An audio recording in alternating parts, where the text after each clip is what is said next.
성막은 그 울타리로 둘러싸여 있다고 말했어요. 흰색 울타리. 동쪽에는 넓은 문이 있다고 했습니다. 그런데 누구나 그 문으로 들어올 수 있다라는 의미가 있지요. 그런데 문을 통과하는 사람이 가장 먼저 만나는 것이 무엇인가? 바로 번제단입니다. 그건 주보에 나와 있는데 문을 통과해서 가장 먼저 만나는 것이 아름다운 성소가 아니라 번제단이라는 거예요. 피가 흐르는 번제단. 제단이라는 것은, 번제단이라는 것은 그 위에다가 제물을 올려놓고 불을 피워서 태우는 겁니다. 그래서 그 태워서 나오는 연기가 하늘로 올라가서 하나님이 우리와 함께 하시다, 만나 주신다라는 것을 멀리서부터 본다는 거예요. 자, 번제단의 모습이 네모 반듯한 정사각형. 네모 반듯한 정사각형입니다. 그건 정사각형이 아니에요. 자, 네모 반듯한 정사각형. 선풍 에어컨 켰어요. 네모 반듯한 정사각형. 근데 그 네 모퉁이에는 뿔이 있어요. 뿔. 양쪽에는 고리가 있어서 아주 긴 막대기로 끼워가지고 사람들이 어깨에 메고 갈 수 있습니다. 번제단, 제물을 태워 하나님께 드리는 장소. 제단이라는 것이 마치 어떤 제물을 죽여서 도살하는 장소라는 의미가 있어요. 한 이스라엘 사람이 양을 끌고 이렇게 옵니다. 양을 끌고 와서 에어컨 틀어서 들어가 있어요. 양을 끌고 성막으로 들어왔다라고 생각해 보세요. 그는 죄를 지었어요. 왜요? 죄를 지어서 그의 양심이 그 사람 마음을 계속 찌릅니다. 너 죄인이잖아. 너 죄 지었잖아. 그래서 나는 죄인입니다. 나는 죽어 마땅합니다. 그렇게 말하고 양을 끌고 나옵니다. 성막으로 들어왔을 때 제사장이 그를 마주해서 만나요. 잘 오셨습니다. 거부하는 사람이 없다는 거예요. 잘 오셨습니다. 저를 따라오십시오. 그래서 그 사람이 그 제물을 가지고 제사장과 함께 번제단 앞에 섭니다. 그리고 제사장이 말을 해요. 제물을 가져오셨군요. 그러자 그의 마음이 무거운 거예요. 그 이스라엘 사람이 마음이 무거운 거예요. 정말 이 동물이 죽어야 합니까? 왜요? 근데 왜 마음이 무거워요? 그걸 이제 설명해 줄 거예요. 잘 들어봤어요? 잘 들어봐요? 이 제물을 갖고 왔는데 정말 이 양이 죽어야 합니까? 마음이 아픈 거예요. 생각해보니 이 양은 집에서 정말 사랑으로 키우는 동물인데, 그리고 우리 아이들이 날마다 밥을 주고 기르는 동물인데 정말 이 양이 죽어야 합니까? 제사장에게 말을 하는 거예요. 근데 여러분 히브리서에 이렇게 말을 하고 있어요. 피 흘림이 없으면 죄사함이 없다라는 말이 있어요. 죄에는 반드시 대가가 따른다라는 이야기예요. 그런데 양을 보세요. 이 양이 무슨 죄가 있겠습니까? 없어요. 이 양은 죄가 없어요. 집에서 사랑으로 길러낸 동물이에요. 어린아이들이 가끔은 양에게 이름까지 붙여줘. 그래서 그 양을 돌보는데 그렇게 사랑한 양인데 죄 없는 양? 이게 중요한 거죠. 죄는 다른 죄인이 대신할 수 없습니다. 이 죄인은 다른 죄인이 대신할 수 없어요. 내가 죽어야 한다. 죄인은 이미 자기 죄가 있다는 겁니다. 그러므로 성경은 말해요. 피 흘림이 없으면 죄사함이 없다. 내가 피 흘림이 있어야 한다라는 거예요. 대신할 사람이 없어요. 제사장은 그 제물을 가져온 사람에게 그러면 그 양의 머리에 손을 얹으세요. 그래서 양의 머리에 손을 얹게 합니다. 이게 단순한 행동이 아니에요. 양의 머리에 손을 얹고 내 죄를 이 양에게 전가합니다 라고 생각하고 있었어요. 그런 고백이에요. 마침내 양이 죽임을 당합니다. 왜요? 그러니까 이 이스라엘 사람 본인이 죽어야 하는데 대신 죽은 양. 자, 그래서 마침내 양이 죽임을 당하고 사실 죽어야 하는 존재는 양이 아니라 난데 불길에 그렇게 번제단 위에 양을 죽여서 타는 모습을 보면서 깨닫는 것이 있어요. 내가 죽어야 되는 것이었구나. 아, 내가 저 자리에 있는 것과 마찬가지구나. 깨닫습니다. 내가 심판받아야 하는 거구나. 이런 이야기가 있어요. 우리는 누구나 죽음의 호출을 받는다. 아무도 나를 대신할 수 없다. 아무도 나를 대신해서 죽을 수 없다라는 거죠. 우리는 죽음 앞에서 홀로 싸워야 합니다. 아무도 대신할 수 있는 것이 아니에요. 그런데 그런 마음으로 번제단 앞에 제물을 가지고 나아옵니다. 그래서 그 제물을 죽이고 그리고 제물을 태워서 불에 태우고, 성경은 그런 이렇게 표현해요. 그리스도가 하나님의 어린 양이었다. 구약의 모든 제사가 예수 그리스도의 모습을 그렇게 가르쳐주고 있어요. 세례 요한이 예수님 보면서 이렇게 말하죠. 주아 내려가세요. 세례 요한이 예수님 보면서 이렇게 말해요. 보라, 하나님의 어린 양이다. 근데 그냥 하나님의 어린 양이다 라고 말하지 않고 성경은 세상 죄를 지고 가는 하나님의 어린 양이다 라고 이야기해요. 어린 양이 무슨 죄가 있겠습니까? 예수님이 무슨 죄가 있겠습니까? 없어요. 그런데 세상 죄를 지고 가는 하나님의 어린 양. 구약 시대에는 수많은 제사를 그리고 제물을 반복해서 죽이고 제물을 드리죠. 그러나 예수님이 단번에 자신의 마음을 또 몸을 십자가 앞에 내어놓고 하나님의 어린 양으로서 대속물이 되셨습니다. 그러므로 우리가 생각할 것이 있는데, 신앙생활은 내가 무엇을 했느냐가 아니라 내가 몇 번 제물 드리고 내가 몇 번 좋은 일 하고 내가 몇 번 제사 드리고 예배 드리고 이것이 아니라 예수님께서 나를 위해 무엇을 이루셨는가 이겁니다. 이게 신앙생활의 시작이에요. 하나님은 우리에게 말씀하시는 것이 너 선행부터 해, 너 좋은 일부터 해 라고 이야기하는 것이 아니에요.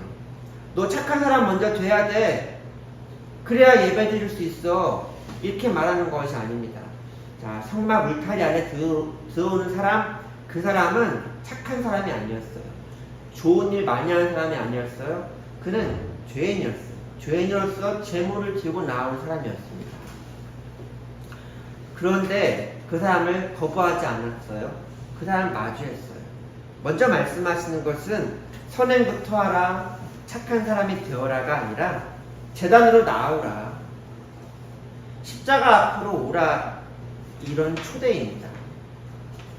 번제단 앞에 나와서 그 초대를 받고, 그럼에도 내가 주인이지만 이 죄인의 모습을 그대로 나아서 제물에 안수하고 제물을 태워 죽이는 모습을 직접 보는 거예요.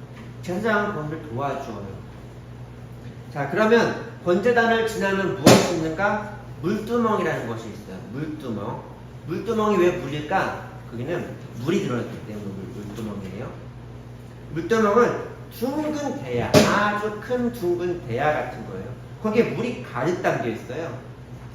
그래서 제사장들은 이 번제단을 지나서, 물두멍을 지나서 마침내 이 성소에 들어가기 전에 마지막으로 거치는 곳이 물두멍인데, 거기서 손 씻고 발을 씻습니다. 손과 발을 씻어요. 마치 그들은 사막에서 지낼 때에 손과 발이 더러워지지요. 쉽게 더러워져요. 그리고 또 성전에서 매일마다 봉사할 때에 깨끗한 손으로 봉사해야 되기 때문에 손과 발을 씻어요. 성소에 들어가기 전에 손과 발을 씻어요. 매일 씻는 겁니다. 필요한 거예요. 매일 씻어요. 자기 전에 안 씻는 사람 있습니까? 매일 씻어요. 아침에 일어나도 밤사이에 내가 무슨 일을 했겠어? 하지만 아침에 일어나도 손과 발을 씻습니다. 놀라운 사실은 물두멍이라는 기물은 성소에서 봉사하는 여인들의 녹 거울로 만들어졌다라는 이야기예요. 녹 거울을 녹여서 물두멍을 크게 만듭니다. 근데 그럼 거울 뭐 할 때 뭡니까? 거울은 우리가 일어나서 씻을 때 거울을 봐요. 그리고 화장을 고칠 때 거울을 봐요. 거울은 내 모습을 비춰보는 도구예요. 그래서 어디 잘못된 거 없나 확인하고, 그리고 세수할 때에도 손 씻을 때에도 어디 얼룩 안 지워진 데 없나 확인하고, 면도 잘 됐나 확인하고. 거울은 우리를 비춰보는 도구입니다.